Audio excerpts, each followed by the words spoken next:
This is me, and this is my show.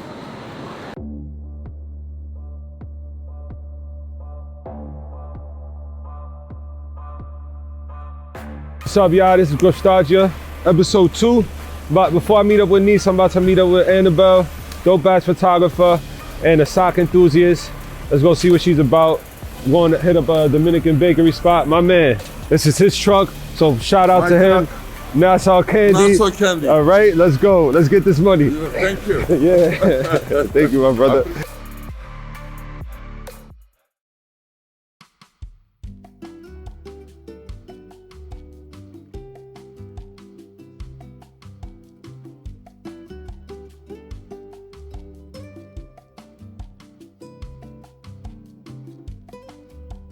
So tell me a little bit about yourself. So I'm a photographer. You specialize in? Maternity and babies. Okay. Which is a little different than Yeah, I see. Yeah, that's what's up. I respect that you just like took yourself out like, you know, your parents love their kids, so everybody wants pictures of their child. Yeah, so that's what I was gonna ask. Like, what made you want to make that your niche? It just happened like on its own. One of my friends was pregnant. She asked me to take pictures.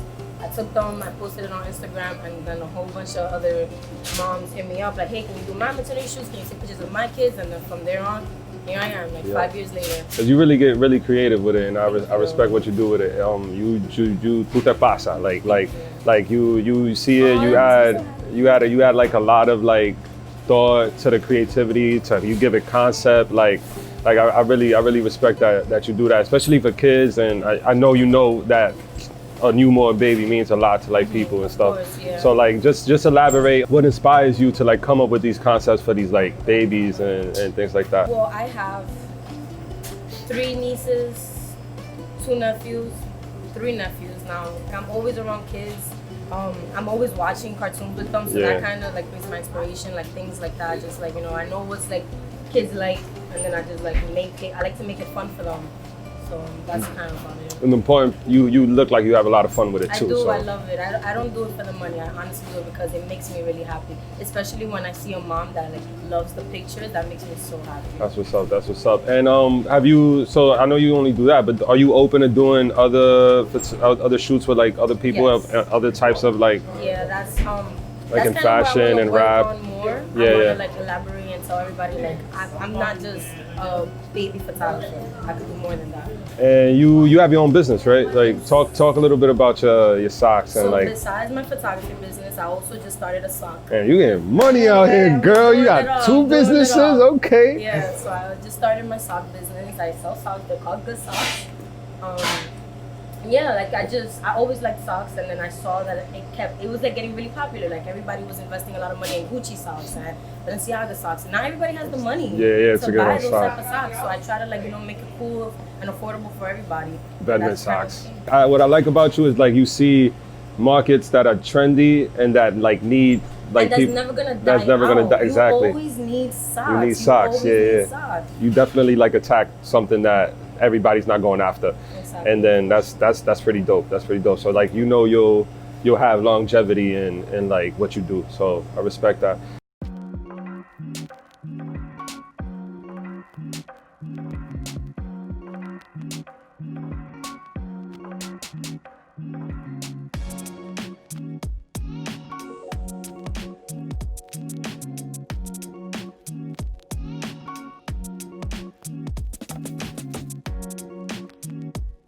And it's good promo for them too, cause you know this is gonna be everywhere. If you want, you could get the menu and shit. So, cause I ordered some basic stuff. Yeah, I mean the slice is like, I guess it's like a foot slice, you know. So it's a good spot if you hungry, if you drunk, or you know, if you twisty, or if you just want to eat in the crib. So hungry on a budget, if you got a hungover. The slice is $3.50. It used to be $3, but you know, 2 slices.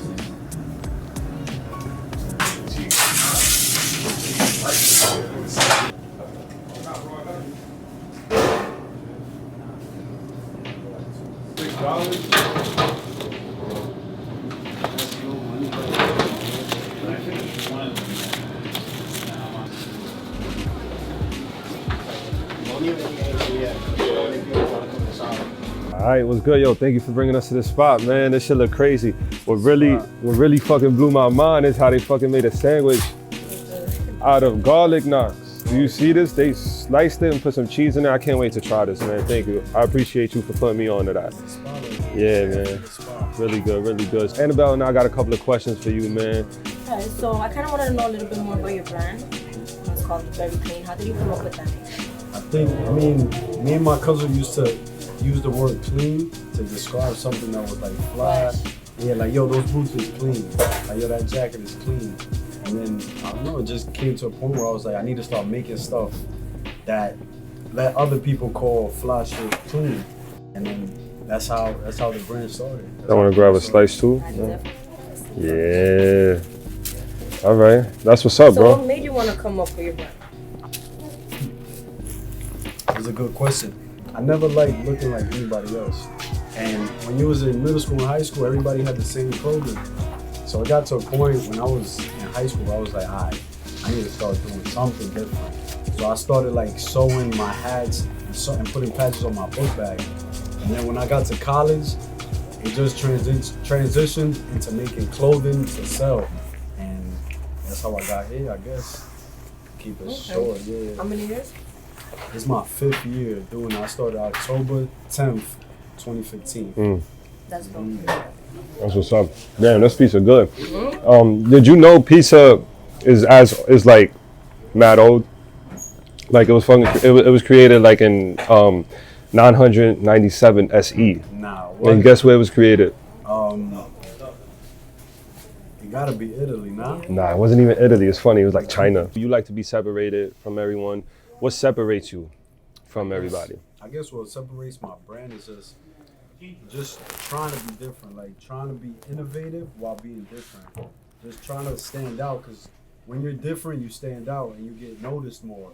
And to my defense, I feel like I've gotten noticed because I do shit a little different, because I make stuff look a little different. All right. Sure. So like, what's one thing that you make look different, the best, like that put you on a map and that made you stand out to the point where like, yo, I'm in my own league? I think it has to be like the variety of stuff that I had, because I would release shirts and then I'll release a messenger bag and I got some sandals, and it's just the little stuff, the little details that other clothing brands don't pay attention to. I like paying attention to because it makes you stand out, makes you look different. And then you a graphic designer and you're a stylist, right? Oh, you into fashion a lot? Of course, yeah. All right. You got all these like niches and everything. How do you balance that to like execute the Very Clean so perfectly? You know how you balance that? How? By thinking a lot and speaking a little. You know? So I think a lot. And I've always said this since I was in like high school. I'm a thinker before I'm a talker. Cause you see me walking and I'm quiet, but That's facts. just know I'm cooking something up in the brain, you know? Oh, y'all still eating your slice. I'm already on my like second. Y'all some slow eaters. I read something the other day and it said that Einstein said that you're like at maximum, that your creativity is at a maximum when you're in your 20s. How do you feel about that? How do both of y'all feel about that? That's crazy. You think that's true, or like you don't feel like When you're like 20, that's like the age where you're really trying to figure yourself out. So that's probably why your creativity is at such a high level, you know, because it's the point where you're lost and you're trying to figure everything out and know what's the next step, and that's when you decide, let me try this, let me try that, you know? Yeah, that's dope. You also have control. Like, you got more freedom in your 20s. Turn 21, you're legal. You can do whatever you want if you think about it. That's facts. That's facts. I feel like a lot of people do that. What would you say is your favorite item that you ever dropped? That's hard. hard. That's a hard question, That's a right? hard question, but I have a top 3. I got this coat from this plaid jacket from ASOS, and it was plaid, so there was like an empty square on the pattern, and there was, you know, it's a pattern, so there was a bunch of empty squares. So what I did, I screen printed my logo in each square. It was like 70 like logos. That's gotta be like number 3. It's hard to think about this. Another thing that I like, I guess number 2 would be my Tokyo slides. They're these slides that, you know, I got made, and they're definitely different. They got a buckle on the strap, so That's definitely, yeah.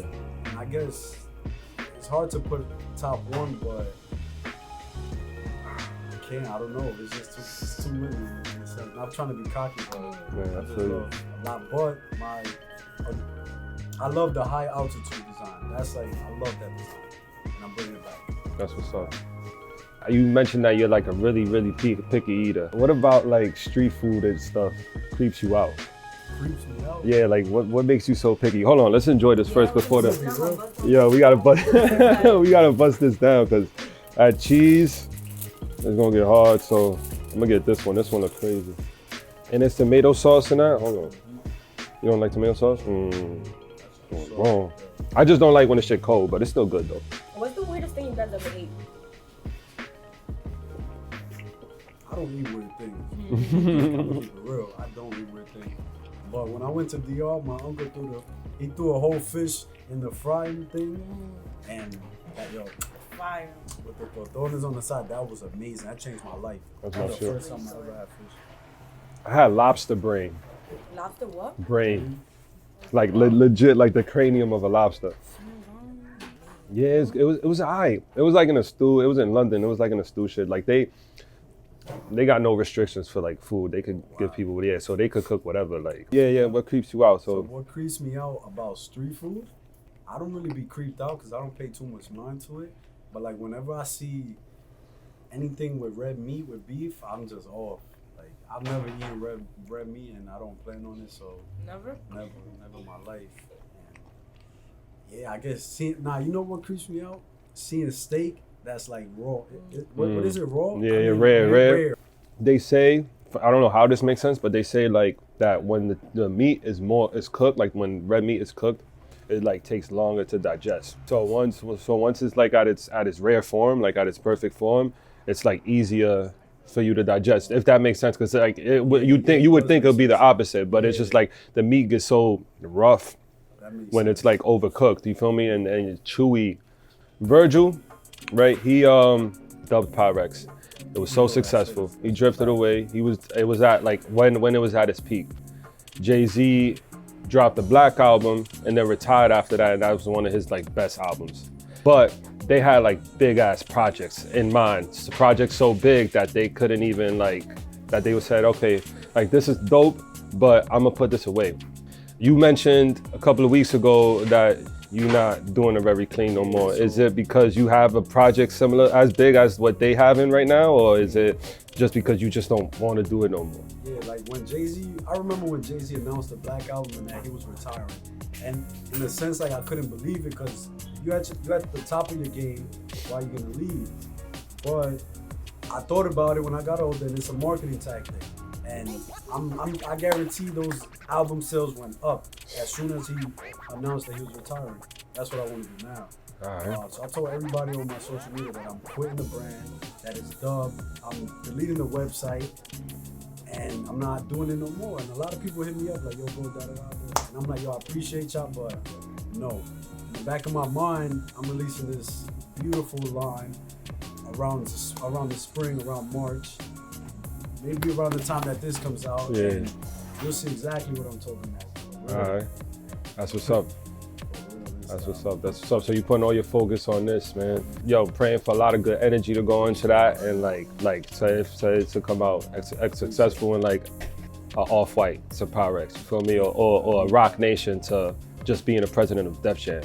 You feel me? So like they all had like a whole plan. So that's good that I see that in you, man. And like I always respected your ambition, bro. Like we known each other for like 10 years now. So like I've always respected how you was just like always keen, clean, and really detailed and shit, even on your jump shot. Like his form was crazy. Thank you for putting me onto these garlic knots though. These shits is crazy, and the spot was nice, soft. I couldn't even talk about the food, but the pizza was good. It's dead as like a footlong. The garlic knots was fire. This is Coronet's Pizza on 172nd and Broadway in Washington Heights. And then before you told me you had your favorite restaurant was right next door, right? Yeah. They got a new spot there. Yeah. How do you feel about that? It's cool. I want to try it out. All right. And how did you feel? How did you feel when it closed down due to like gentrification? Nah, that's a different story. Because I live down the block, you feel me? Every Saturday mornings, you go up the block, get a mango, and you're chilling for the whole day. Now, you gotta take, you know, a few more extra blocks. I guess it was about the preference. Like, that was my preference. So, R.I.P. to them. And then, yeah, R.I.P. to Galicia. And then, what if this spot was affected by gentrification? Yeah, I'll be tight, but it won't be. All right, that's what's up. Keep that optimism. But yo, good looking, bro. Appreciate you. Yeah, thank you. Pleasure. It was super fun. So follow me on Instagram at @theveryclean. But ain't you gonna delete that? Yeah. Nah, let me stop. My website is theveryclean.com, and hopefully by the time this releases, my new line will be out. Yes, sir. All right, Nees, man. Jack of all trades. Anabel, Jack of all trades. Two perfect people together, interviewing each other. And that's what Grubstalgia is all about. How often do you come here, bro? I usually come like 3 times a day. You like it a lot? Yeah. All right. Actually, decent price. Yeah, how much is it? $3.50. Okay. And you eat the whole pizza? That's what's up. I'll be doing the same thing. See, now it's good to know that I'm not the only one eating a whole slice of pizza. I can eat 2 of those. How many can you eat? The whole pie. The whhole pie. All right. What's your name, boy? Frank Kelly. Frank Kelly. All right. Follow my man Frank Kelly on Instagram. Yeah. I'll see you too.